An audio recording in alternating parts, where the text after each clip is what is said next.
भारत एक कृषि प्रधान देश है। टेक खेती को बहुराष्ट्रीय कंपनियां करेंगी। सक्षम न्यूज इंडिया में आपका स्वागत है। मैं हूं कृष्णा त्यागी। आप देख रहे हैं सक्षम न्यूज इंडिया का खास प्रोग्राम आपकी बात मेरे साथ। इस कड़ी में आज मेरे साथ मौजूद हैं जन प्रहरी सचिव नरोत्तम शर्मा जी। आइए बात करते हैं जैसे कृषि बिल के बारे में। कृषि बिल क्या है, कृषि बिल से लोगों किसान को क्या फायदा मिलेगा, आखिर कृषि बिल को लेकर ऐसी क्या आवश्यकता पड़ी, इन विषयों पर बात करेंगे इनसे। आइए जानते हैं इनका क्या कहना है इस विषय में। सबसे पहले तो सर सक्षम न्यूज इंडिया में आपका स्वागत है। आपने इतना बहुमूल्य समय सक्षम न्यूज इंडिया को दिया।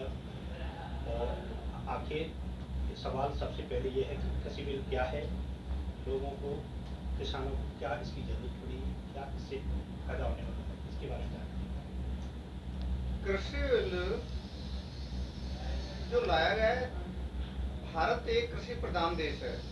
यहाँ की 80% जनता कृषि पर आधारित है और कृषि कार्य में ही लगी हुई है। उनकी रोजी रोजी का साधन कृषि है। सरकार की कुछ मंशाओं का पता नहीं चल रहा है कि सरकार ने अचानक 5 जून 2020 को ऑर्डिनेंस लाकर इतनी क्या जल्दी थी कि कृषि बिल अध्यादेश लाए। उसके बावजूद भी सबसे बड़ी एक चीज है कि जितने किसान संगठन है देश में, 200-250 किसान संगठन है, किसी किसान संगठन के साथ चर्चा नहीं की। इसे छोड़िए, आरएसएस का जो किसान संगठन है, भारतीय किसान मजदूर संघ, उस तक से चर्चा नहीं की, वो भी नाराज है। अच्छा, संसद में भी जब बात आई चर्चा की, तो बिना चर्चा के सारे बिल पास हो गए। हाई पावर कमेटी को देने की बात आई तो उस पर भी नहीं माने, क्योंकि संसदीय समिति को जब दे दिया जाता है तो वो कुछ 1-2 महीने में अध्ययन करती है। अध्ययन के बाद विभिन्न संगठनों से भी बात करती है, विभिन्न लोगों से, उनके वैज्ञानिकों से भी बात करती है, तमाम कृषि के और जानकार हैं उनसे बात करती है, लेकिन सरकार ने किसी से बात नहीं की। इससे ऐसा लग रहा है कि ये बिल एक्चुअल में पूंजीपतियों को अधिक लाभ पहुंचाने के लिए इसका उपयोग किया जा रहा है। अब जैसे देखिए, मंडियों के समानांतर मंडियां बाहर चलाई जाएंगी जो पूंजीपतियों की मंडियां होंगी। अंदर मंडी में टैक्स देना पड़ेगा और बाहर टैक्स नहीं देना पड़ेगा। अब क्या करेंगे, बाहर उनको जो हमारे मल्टीनेशनल कंपनियां हैं उनको सस्ती आइटम मिलेगा और बाकी के जो मंडी से इससे कृषि उत्पादन मंडियां हैं उतनी, वो सारी की सारी बंद हो जाएंगी। और उनके बंद होने के बाद क्या होगा, किसान का शोषण होगा। जहां पर भी एमएसपी की बात है, माननीय प्रधानमंत्री जी ये दावा कर रहे हैं एमएसपी खत्म नहीं होगा। हमारा जो मिनिमम समर्थन मूल्य है उससे किसान को ये रहता है, जब भी किसान की फसल घाटे में जा रही होती है, उसका मूल्य नहीं मिल रहा होता है, तब भारत सरकार का ये दायित्व होता है कि वो जो उन्होंने सरकार ने दर निर्धारित की है उस दर पर उन्हें खरीदना है। लेकिन माननीय प्रधानमंत्री जी इस बात को तो कह रहे हैं कि हम ये खत्म नहीं होगा। तीनों बिलों में से किसी भी बिल में ये प्रावधान नहीं किया गया है, ये गारंटी नहीं दी गई है कि किसान के उत्पादन को हम वहां खरीदेंगे। अब नहीं खरीदेंगे तो क्या होगा, धीरे धीरे जैसे ही कंपनियां जो आई हैं वो अपने रेट पे। दूसरा शब्द उन्होंने लाभ के लिए ये बताया है कि किसान की हमने फ्रीडम दे दी है। किसान अपने उत्पादित माल को कहीं भी बेच सकता है भारत में। लेकिन माननीय प्रधानमंत्री जी से मैं ये कहना चाहूंगा, किसान को तो पहले भी छूट थी। आप फ्रीडम की जो बात कर रहे हैं, तो मैं तो ये कह रहा हूँ किसान को तो पहले भी फ्रीडम थी, किसान तो कहीं भी बेच सकता था, किसान पर कोई रोक नहीं थी। हम महाराष्ट्र में भी आलू बेचते थे और गुजरात में भी बेचते थे, सभी जगह सारे वो करते थे। तो ये बात कहना उनकी हमारी समझ से परे है। सिर्फ हाँ ये था दो चीजों पे जो उन्होंने नुकसान किया है, जो भंडारण क्षमता थी व्यापारी की, जिस पर ब्रेक लगा हुआ था, मिनिमम जो सीलिंग थी कि इससे ज्यादा माल आप भंडारण नहीं कर सकते, वो हटा दी है। इससे क्या किया है, ये बहुराष्ट्रीय कंपनियां अब अधिक मात्रा में माल को ले लेंगी और यहाँ क्राइसिस करके अधिक मूल्य पर बेचेंगे। इससे किसान भी प्रभावित होगा और उपभोक्ता भी प्रभावित होगा। तो एक सवाल है मेरा, जन तहरीक सबसे ज्यादा किसानों के बीच रही, जनहित के लिए कार्य करती रही, आपको क्या लग रहा है कि इस कृषि बिल से किसानों को कुछ फायदा मिलेगा या नहीं? हाँ, मैं वही बता रहा हूँ। जो एक बिल में इन्होंने जो कॉन्ट्रैक्ट खेती का कंसेप्ट लाए है, कॉन्ट्रैक्ट खेती वो बहुराष्ट्रीय कंपनियां करेंगी।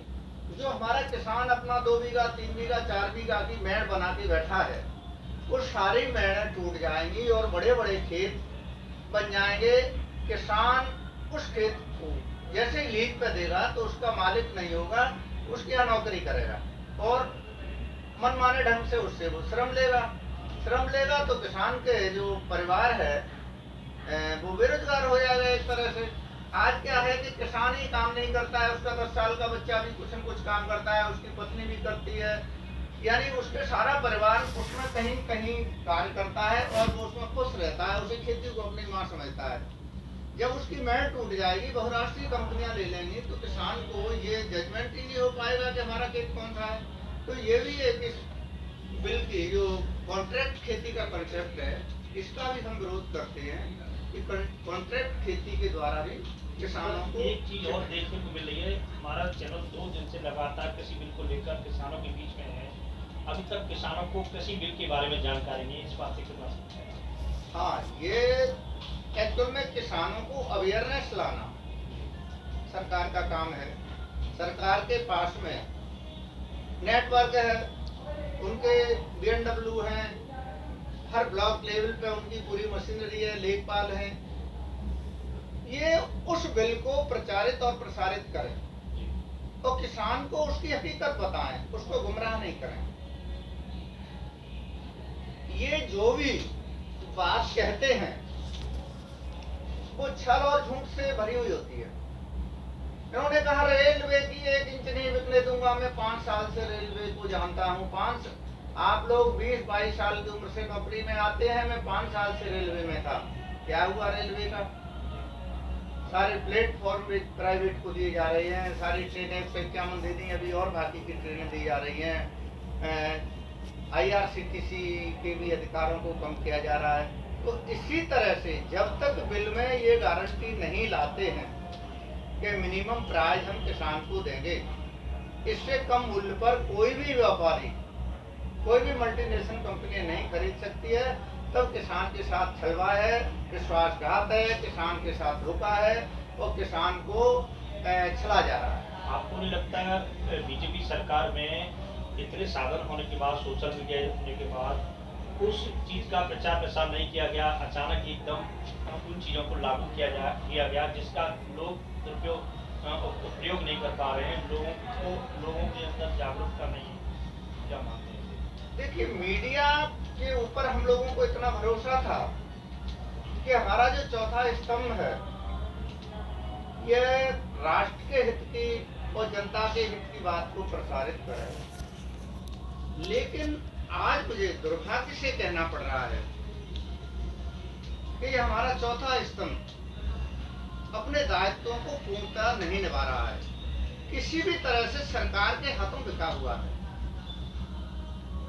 94 दिन से फिल्म इंडस्ट्री की सारी कहानियां चलाई जा रही हैं।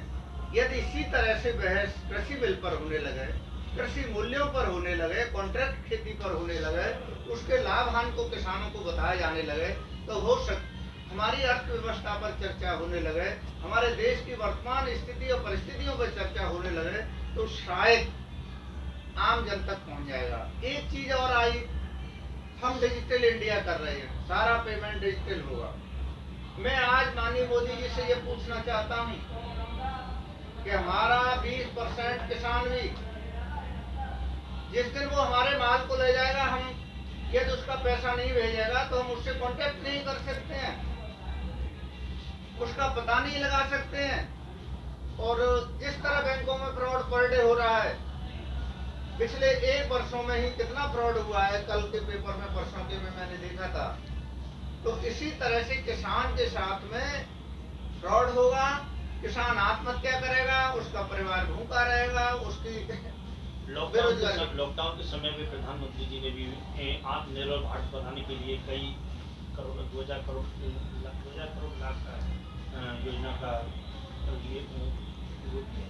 उसके बाद भी लोगों के आज उस योजना का सही तरीके से जानकारी नहीं है। क्या कहना चाहिए इसके बाद कृषि बिल ऐसा है, जो भी इन्होंने 20,000 करोड़ का पैकेज दिया था वो एक छलवा था,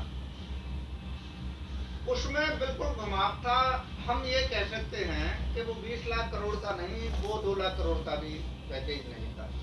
जिन प्रवासी मजदूरों के लिए काम करना था, जिन खेतर मजदूरों के लिए काम करना था, जिन एमी मजदूरों के लिए काम करना था, किसी के लिए कोई काम नहीं किया गया। आज जब उन लोगों को हम मुंह का मरता हुआ देखते हैं, करोड़ों लोग 500-500, 600 किलोमीटर अपने 4-4, 5-5 साल के बच्चों को अपने बैग पर लिटाकर ले गए। तमाम लोगों की रास्ते में डेथ हो गई, हजारों लोगों की। उनकी गवर्नमेंट ने जिम्मेदारी नहीं ली, उनको खाना नहीं दिया, उनको घर नहीं पहुंचाया। तो वो भी एक अव्यवस्था थी। तो मैं माननीय प्रधानमंत्री जी से ये कहूँगा कि जो चंद घरों के लिए कार्य किए जा रहे हैं, माननीय प्रधानमंत्री जी 130 करोड़ लोगों के लिए भी कार्य करिए, क्योंकि ये ही लोग जब भूखे सड़क पर घूमेंगे तो देश में पुनः एक क्रांति की उत्पत्ति होगी। और सबसे ज्यादा किसानों के लिए किस तरह की योजना की जरूरत थी, क्या नया कर सकते थे? देखिए, किसानों के लिए सस्ते खाद की जरूरत थी, सस्ते बीज की जरूरत थी, उनके फसल का उचित मूल्य देने की जरूरत थी, उन तक नए बीज देने की जरूरत थी, ऐसी प्रजातियां लानी थी जिससे उनका उत्पादन बढ़े, और उत्पादन बढ़ने के बाद सरकार उसे प्रॉपर मूल्य पर ले, तब तो किसान खुशहाल हो सकता था।